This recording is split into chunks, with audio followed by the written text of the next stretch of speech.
Masya Allah ya, jadi kalau misalnya denger-denger lagu kayak gini tuh kayaknya adem banget ya Tia. Kayak suasananya tuh mau deket-deket, akrab gitu ya. Tadinya musuh-musuhan, maaf-maafan, momen lebaran. Pas banget kan ya udah kita dibuka akan dengan bahas ya. lagu Tombo Ati. Tombo Ati itu obat hati ya. Nah, itu dia makanya kita akan membahas ya Tia. Jadi hati itu harus bersih lagi, kita harus saling memaafkan.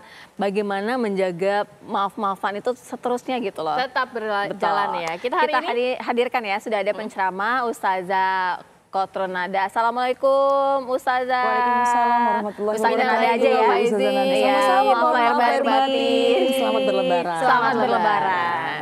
Lebaran hari kedua. Ya. Nampaknya lebaran ini kan gimana sih caranya kita memaknai hari yang fitri, benar-benar hati ini juga fitri, Ustazah. Benar-benar nggak ada rasa emosi lagi, dendam lagi, bisa lagi menjalin silaturahmi. Iya.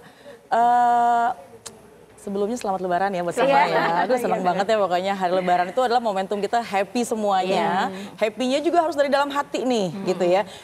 Idul Fitri, apa sih artinya Idul Fitri? Id itu kan kembali. Fitri itu suci, jadi harusnya kita harus kembali suci. Momentum Lebaran, momentum Hari Raya Idul Fitri ini adalah harus kita kembalikan kesucian hati kita, kesucian diri kita untuk ya udahlah jangan dendam-dendam, jangan marah-marah, nggak boleh kesel-kesel, nggak boleh kesel-kesel gitu ya. Mungkin kemarin 10 bulan kita masih menyimpan sebuah kesel gitu ya. Momentum hari inilah kita harus urai semuanya, harus rapi semuanya. Karena kalau bukan di momentum Idul Fitri mau di kapan lagi gitu. Jadi ambil momentum ini dan ini sangat penting gitu loh. Karena tadi kan udah dibuka ya dengan pentingnya menjaga hati. Semua akan baik-baik aja gitu.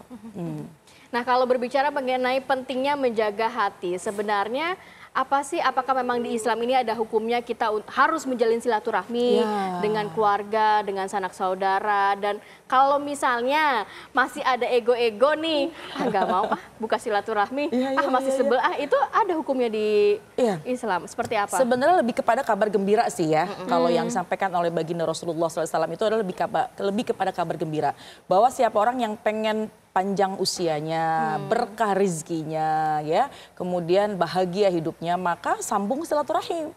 Jadi silaturahim ini bukan sekedar kita ketemu, kemudian bersilaturahim halal bihalal gitu ya, tapi insya Allah itu akan memanjangkan dan memberikan keberkahan buat rizki kita, memberikan kebahagiaan juga. Dan itu adalah sabda dari baginda Rasulullah SAW. Nah, jadi luar biasa. Jadi hadiah bagi orang yang senang bersilaturahim, berkah, bahagia, insya Allah sehat panjang umur. Tuh kan hadiahnya luar biasa. Ustazah, tapi gini kan kadang-kadang kita keterbatasan dengan lokasi gitu kan. Silaturahmi itu kan nggak bisa kita misalnya pergi kemana, keluar kota dan lain sebagainya gitu. Nah, tapi kan nggak apa-apa juga kan silaturahmi benar dari telepon, dari sekarang dari chat gitu. Esensinya harus ketemu, nggak akan berubah gitu kan ya. Yang penting silaturahmi tetap terjalin gitu. Sebenarnya silaturahim itu yang paling penting adalah bagaimana hati. Kenapa hati? Karena yang Allah pandang itulah hati kita nih. Jadi bisa aja berjauhan tapi saling rindu, kemudian video callan. Itu disebut silaturahim yang sempurna. Yang penting niatnya, yang penting hatinya. Hatinya justru ya. Atau sebaliknya, ketika ada orang yang mungkin satu rumah berkumpul, tadi yang disampaikan bahwa berkumpul sama saudara, cuma ketika bertatap muka nggak mau ngeliat gitu kan. Dalam satu lokasi, gitu ya. Dalam kondisi yang sangat dekat, tapi hatinya belum memaafkan, itu maka dia tidak disebut orang yang bersilaturahim, karena maknanya silaturahim adalah menyambung kasih sayang. Nah, jadi artinya pentingnya nih ya bahwa memaafkan itu dari hati. Karena yang Allah lihat itu kan hati kita. Yang Allah lihat itu bagaimana kebersihan hati kita. Jadi kadang-kadang nih mohon maaf mulut kita atau lisan kita mengatakan udah saya maafin. Cuma hati kita masih kesel. Itu yang harus kita ubah.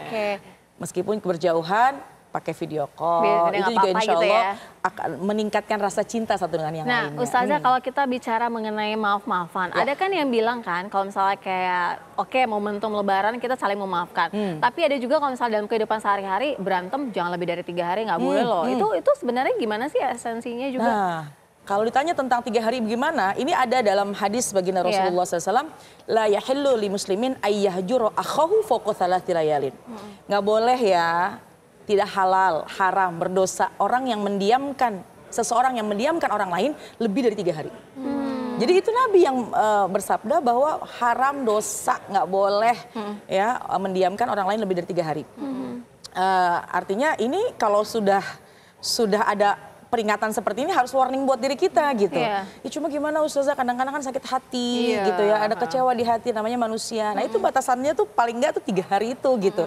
Kemudian Nabi melanjutkan, ketika mereka bertemu, ya mungkin karena sakit hatinya, ada yang melihat ke sana, ada yang melihat ke sini gitu. Nggak mau tatap-tatapan Nggak mau gitu ya. tatap-tatapan. Tapi kata Nabi, wa khairuhuma man yabda'u bisalam. Dan ketika mereka bertemu, nggak mau saling bertatapan gitu ya, karena mereka masih diam-diaman, yang lebih baik di antara keduanya adalah siapa yang tegur duluan. Siapa yang ngucapin salam duluan. Dan itu semua diatur dalam Islam. Jadi artinya ayo deh momentum sekarang nih, apalagi yang mungkin bukan cuma 3 hari ya, 3 bulan gitu misalnya ya. Momentum hari ini udahlah kita berdamai. Kenapa? Karena tujuan kita ini kan untuk menjalankan syariat dengan sebaik-baiknya. Tapi memulai dari nol, berdamai di hari yang fitri, tapi jangan juga nanti 2 bulan lagi. Begitu lagi? Begitu lagi. Berantem gitu lagi ya Ustazah. ya. Jadi gimana sih harus menjaganya?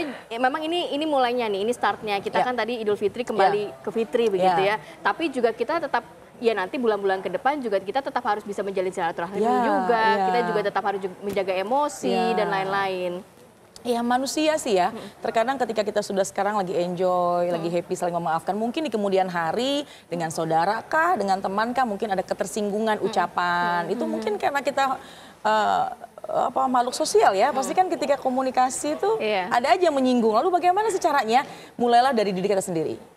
Kalau memang sekarang kita sudah berusaha untuk membersihkan hati, nggak punya sifat dendam, dengki dan sebagainya, maka mulailah dari diri kita sendiri ke depannya. Kalau kita salah, mudah untuk kita minta maaf. Jangan gengsi untuk minta maaf. Dan kalau sekiranya ada orang yang salah kepada kita, mudah juga untuk kita beri maaf. Itu mungkin adalah sebagai cara kita untuk melepaskan kegelisahan hati, kegundahan hati, sehingga kita akan menjadi orang yang insya Allah selalu senang menjalin tali silaturahim. Nah ini penting juga ya Ti, kan kita selama 1 bulan puasa, menjaga semuanya amarah, hati pokoknya dijaga. Terus pas Idul Fitri juga kan kita saling memaafkan. Tapi bagaimana caranya menjaga tetap istiqomah selama 11 bulan gitu ya, hatinya harus bersih ya. Nanti kita bahas ya Ustazah ya, usai jeda.